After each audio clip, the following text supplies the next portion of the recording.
speaking about the Elgar's cello concerto, it's a really interesting piece. Uh, of course, we are going to talk about the music, but in terms of psychology, it was the last piece, the last large piece that Elgar composed, because little time after he concluded the concerto, his wife died, and it seems it was a terrible blow to him. So after that, only little small projects. I think you hear in this concerto, you hear the reflection. It's a voice of reflection, and you could take it on the personal level. That Elgar, yes, he wrote it shortly before his wife died, and somehow he was in poor health for many years, and I think he didn't feel that he was going to live for long after this, and so personally he was looking back maybe at his own life and coming to terms with things. But I think it was also, there is a combination of national identity here, the English identity that you feel very, very strong, and also the period when it was written was after the First World War, and the destruction was immense, and the loss was immense, and the fear was great, and somehow the English Empire started to crumble, and so I think.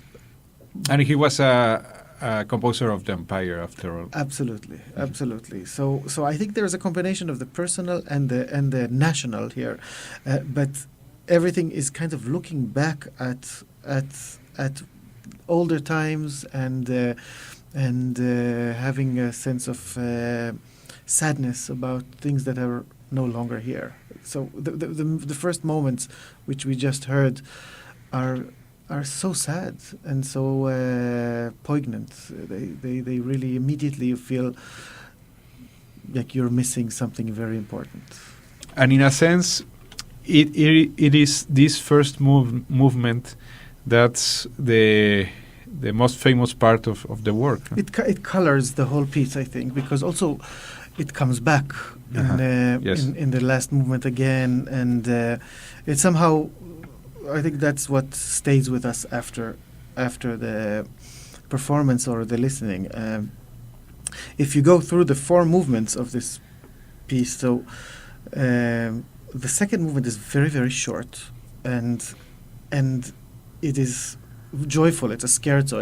It's a fast going, but I think also there it's a reflection of happier times. Yes, I always can imagine somehow daydreaming about some childhood memory or something out in the nature. There is obviously something fleeting and not absolutely real in this second movement.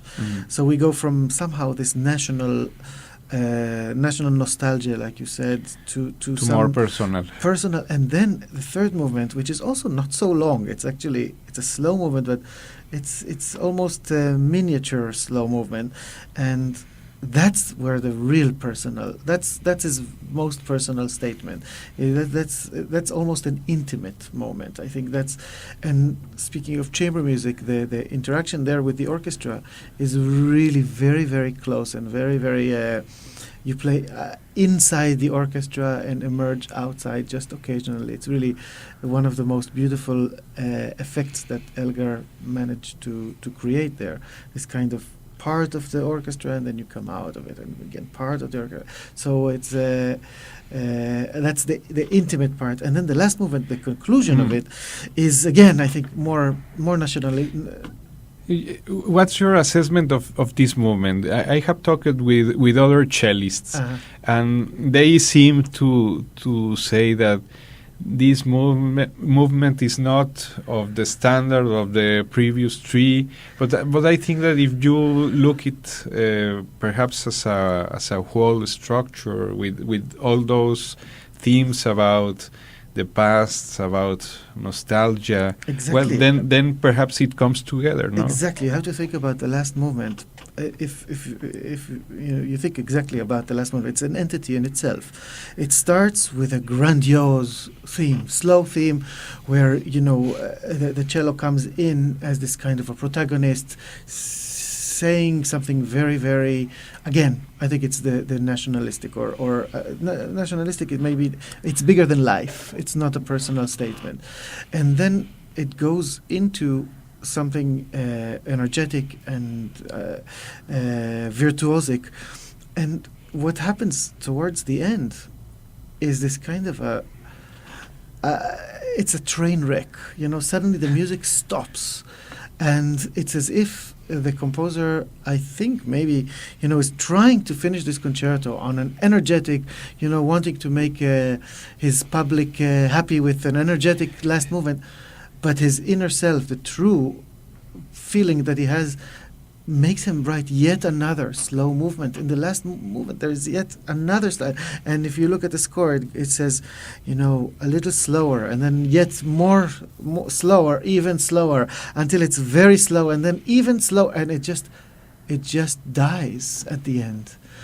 Until it there is a short little coda that just finishes it up with a bang, but really it's the feeling of something that is trying to be energetic, trying to be, and you could say it's imperfect, but I think it's intentionally or perfectly imperfect, because it really makes you understand the sadness that comes at the end, and the pathos that comes at the end is very, very effective.